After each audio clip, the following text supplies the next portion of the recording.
We're talking about One Battle After Another, the movie that some people are saying is definitively the best movie of 2025. This has taken home all the Oscars, depending on who you talk to. But no one seems to understand what One Battle After Another is actually about. What hit me wasn't culture war nonsense at all, but it's more of a story about what one generation leaves to the next generation.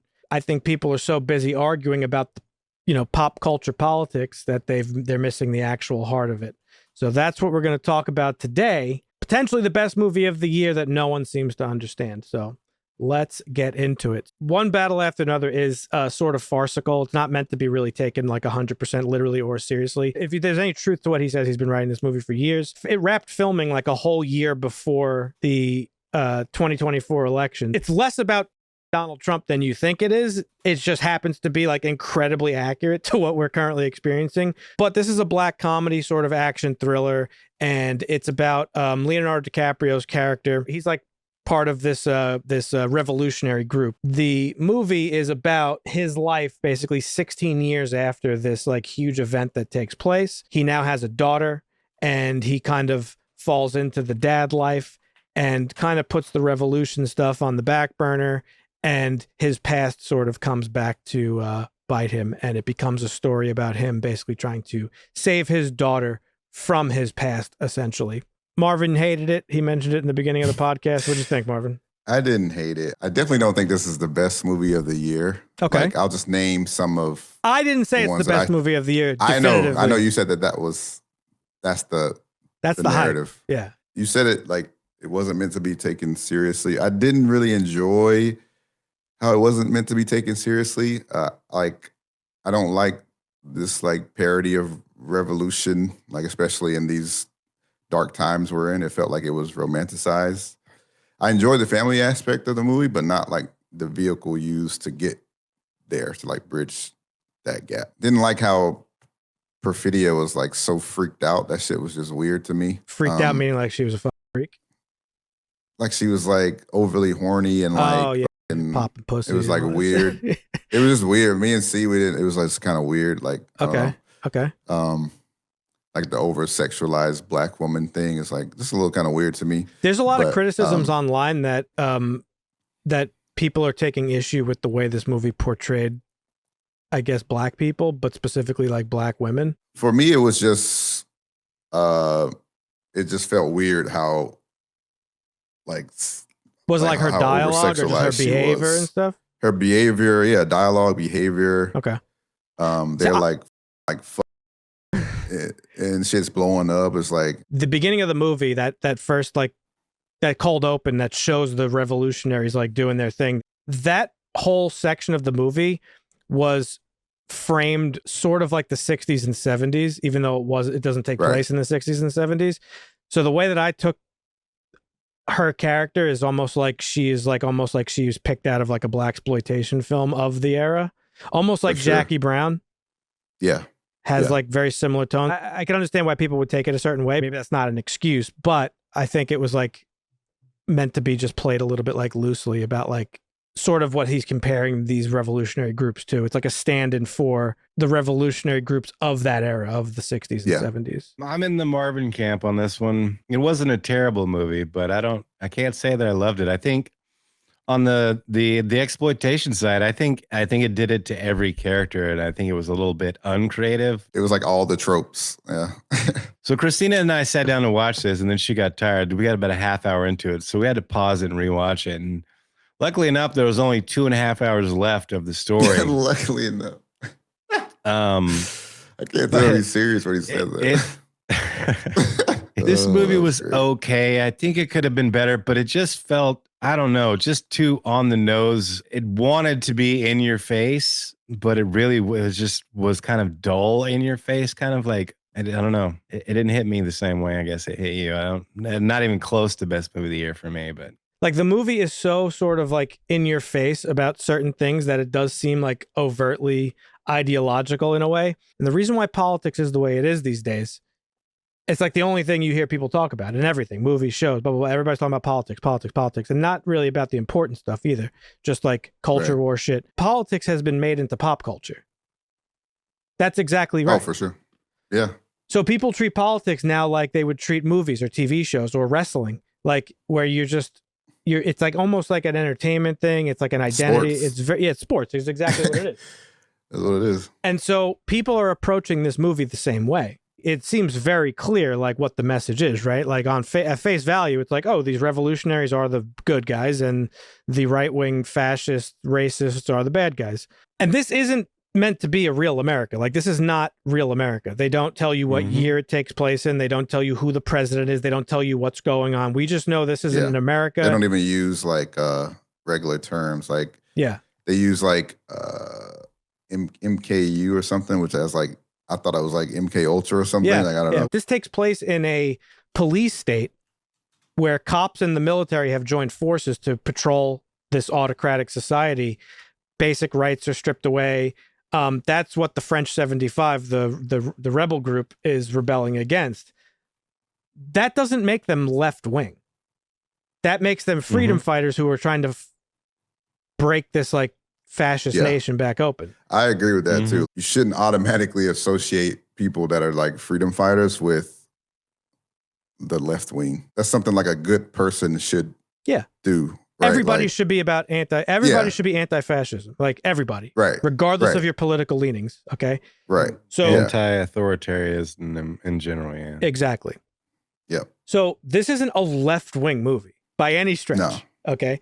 Now I would totally understand why right-wingers would watch this and be like personally offended, because I mean, of course, it is a very accurate portrayal of what we're currently living through, which is totally coincidental because, again, Trump wasn't the president when this movie was being filmed, right? So that makes you think, well, what is this movie actually about? And here's what I think. I think this movie is about Paul Thomas Anderson. I think this is an autobiographical film, him being Bob, Leonardo DiCaprio's character, very loosely. I think this is about how his generation, liberals, whatever, were duped by a specific rat who sold out our country and led us to Donald Trump in the first place. I think that this movie is about how Obama became president, ran on progressive politics, saying hope and change. I'm going to change the system. The system's broken. We're going to fix it. And then sold out our country in 2008 when he bailed out the banks. And not a single banker went to jail or faced any type of imprisonment or punishment or fine or anything for literally bringing the world into financial ruin. They just got off scot-free because Obama said, okay.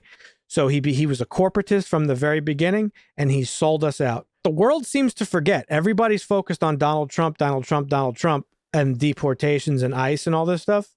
People seem to forget that more people were deported under Obama than both Trump and Biden. Damn. Okay? Strong on immigration has been a Democrat and Republican staple since before all this bullshit had the kids in cages ever was a thing. Now, maybe back in Obama's administration, we didn't see the kids in cages on TV like we do now. But trust me, it was happening. They were separating families. I'm sure it was happening. Right. Yeah, So, 100% was happening. the failure of like younger Gen Xers and older millennials to rise to the occasion when Obama bailed out the banks, or our government bailed out the banks under Obama, their failure to rise to that occasion directly led to Donald Trump to where we are now. And I've been saying this for 10 years. He is the symptom of a problem. He's not the problem itself. There are a lot of people that voted for him because of their feelings of being sold out by the Obama administration. There's a saying of like, plant a tree of whose shade you will not enjoy, or you'll never sit under, or something like that. It's meaning, you plant the tree, you'll never live to see it grow up so you can sit under it. But it doesn't matter. You're doing it for future generations. And I think that's what the message of this movie is. It's not about like partisan politics. It's not left. It's not right. It's just that, we as a society failed to meet this moment in time that changed everything. And that's bad. And now now we left this for future generations to have to fix it. And that's really literally the term, what the movie means. One battle after another, that the fight is actually never finished. And the fight isn't with one specific evil. It's multiple evils that coalesce to do what they do, as the movie showcases. I think that's a good take. Yeah. I don't know if it changes my thoughts on like the parody part of the revolution piece, but I think that is pretty accurate, your description of it. If he cooked that way, like to tell his life story and the story of Obama and shit, I feel like that's like one of the most smart things I've seen in a long time. Listen, it's Paul Thomas Anderson, Marvin. He's made some of like the best movies of this century. Some people were criticizing the writing in this. Like, Paul Thomas Anderson didn't just wake up and decide to like become a bad writer. Like, I promise, you know? So I don't know. Yeah. That was my take on it. I think it's a pretty valid take. I have some disagreements with it, but I think I might just be in that camp where you are sometimes when we watch a period piece and you're just like, no, it's a great movie. I just don't like this movie because totally fair, of this. Not to say that there wasn't funny stuff in this, but I don't think this was a comedy at all. That's crazy because I laughed hard a lot. Yeah, I thought it was fun. I thought it had some pretty funny moments. Basically, every time Leo was on the screen, it was like pretty funny. Yeah, there was comic relief, but it was just like this dystopian world. And when you go into dystopian worlds, I don't necessarily want to watch a story that's a drama surrounding a family in this extremist world. Like, I don't know, a Book of Eli, where you're in this post-apocalyptic world, but like he is the catalyst to the change in the world. Mm-hmm. Whereas there's no catalyst or anything. You're just watching this dystopian life, and you're like, well, that sucks for you guys. Sorry about your life. Yeah. Holy shit. Like, maybe there's some funny parts along the way, but I don't know. It wasn't entertaining to me in that way. Like, so I can see why people complain about the writing a little bit. It wasn't a story, I guess, that kept me captivated. He's a little older than us, so maybe it is about Obama selling us out, but you go even back further. It was really Clinton who sold us out. He's the one that signed the legislation, the deregulated Glass-Steagall, that led to the whole housing crisis in the first place. Right. And then Bush bailed him out before Obama bailed him out. So like they all us. I don't think that that's what the movie's about, right? I just think the political aspects of it are meant to like sort of represent that, not like left versus right politics in modern America. Like, I do think that is like what it's about. It's kind of like listening to music and there's like, or rap specifically maybe, where there's like double and triple entendres. Like you can have multiple meanings throughout all this. So I think it can mean, many things. So yeah. When you strip away all like the craziness and the car chases and all the stuff, it's a pretty heartwarming story. It kind of reminded me of like Guardians of the Galaxy, that line from, I'm going to get choked up even saying it, but that, he may have been your father, boy, but he wasn't your daddy. Because it raises those questions of like who your parents are. Are they the people that raised you, or is it your blood? And no, it's the people who raised you, and who were there for you through thick and thin, and who were there to protect you. What was depressing to me was all that they did was like a drop in the bucket, because it was still status quo. And that's the point. Is like one battle after another. Yeah. The battle never. The fight. The fight for freedom is never over. You know what I mean? Correct. Like, it's never over. And so you have to change the fight with the times, and you have to change effectively. And that's, again, the point of that whole phone call with the call center guy. But like, the fight has to evolve with the thing you're fighting. So I thought the performances in this movie were fantastic. Like, Leonardo DiCaprio is just a destroyer. It's too good. It's actually like he's too good. It's crazy. He's come a long way. There's been some movies where when he was overrated, I think, in some of the movies he's been in. He's done some great stuff, but I think some of his stuff's a little overrated. But this, I would say, like, he carried this for me. Like, his character kept me from not hating this movie. I thought there was like so many standouts. For me, the person that stole the scenes was the karate instructor. I forgot his name. Benicio del Toro. Benicio. He stole every scene he was in, and he didn't even have like a lot of dialogue. Sensei Sergio St. He didn't need to have dialogue. You could, and I like how it showed how other people have like their own battles, like their own battles. Yeah, there was like this interview Tupac did with this German dude. I think it was a German guy, but either way, It was in Kendrick Lamar put it in the end of a song. He was like, once you turn 30, it's like they take the heart and soul out of you. Like you don't want to fight no more. Yeah. Like you look around, you don't see no loudmouth 30-year-old. Right. Like Because it's a lot more. It's a lot different. Because it seems like nothing changes, and they say it in the movie right after that intro. She says 16 years later, and the world doesn't look much different than it did back then, or whatever she says. So like, Yeah.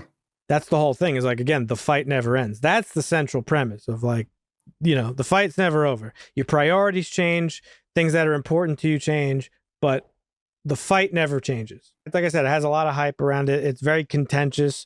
I think this is going to be a movie that's going to be talked about like long after award season. Got a 7.9 on IMDb, so it's like, you know, being very well regarded. I honestly didn't have a problem with it. There's nothing that I would have changed about it. I liked everything about it, so this is a 10 for me. Oh wow. Yeah. Big skew. I think it's probably one of the best movies I've seen, like at least within the last like 10 years or so, for me anyway. Like it's up there with like all the movies that I think are fantastic. Like Big old 10. big old 10, baby. It's probably like a 7.5 for me. Okay. I did have some issues with it. Yeah, and that's fair. But I still, like I said, I still enjoyed the meat of it, which was the family part. So And that's good because that's Yeah. what counts. That's like that was it. That was what the movie was. Well, I was floating here between a 6 and a 7. I kind of wanted to give it a 6.5, but I don't think I can go that low. So I'll just leave it at a 7 Okay. and say, you know, he's a good storyteller and it's a decent story. It's not my favorite from him. So it's a 7. I think I could rewatch this. I'm not itching to rewatch it, but I'm not itching to rewatch a lot of stuff. Like I love like There Will Be Blood, for example, but I've only ever seen that once. I would still rewatch that too, but I think it takes a lot to want to rewatch something like right away or like Yeah. it does. even like shortly Well, after. especially if watching it's it. a 3-hour investment. I might Especially, I might rewatch this soon because I think there's a lot of things in this movie that I missed. I think I came away from it with a pretty solid understanding of it. And, using the word understanding is wrong. It's not like everybody's stupid and I'm a fucking genius because I got it and nobody else did. It's like yeah. there's just a lot of nuance in the movie and little things and details that like I think I missed. Well, there you have it, folks. There's our thoughts on One Battle After Another. Leave a comment down below. Let us know what you think.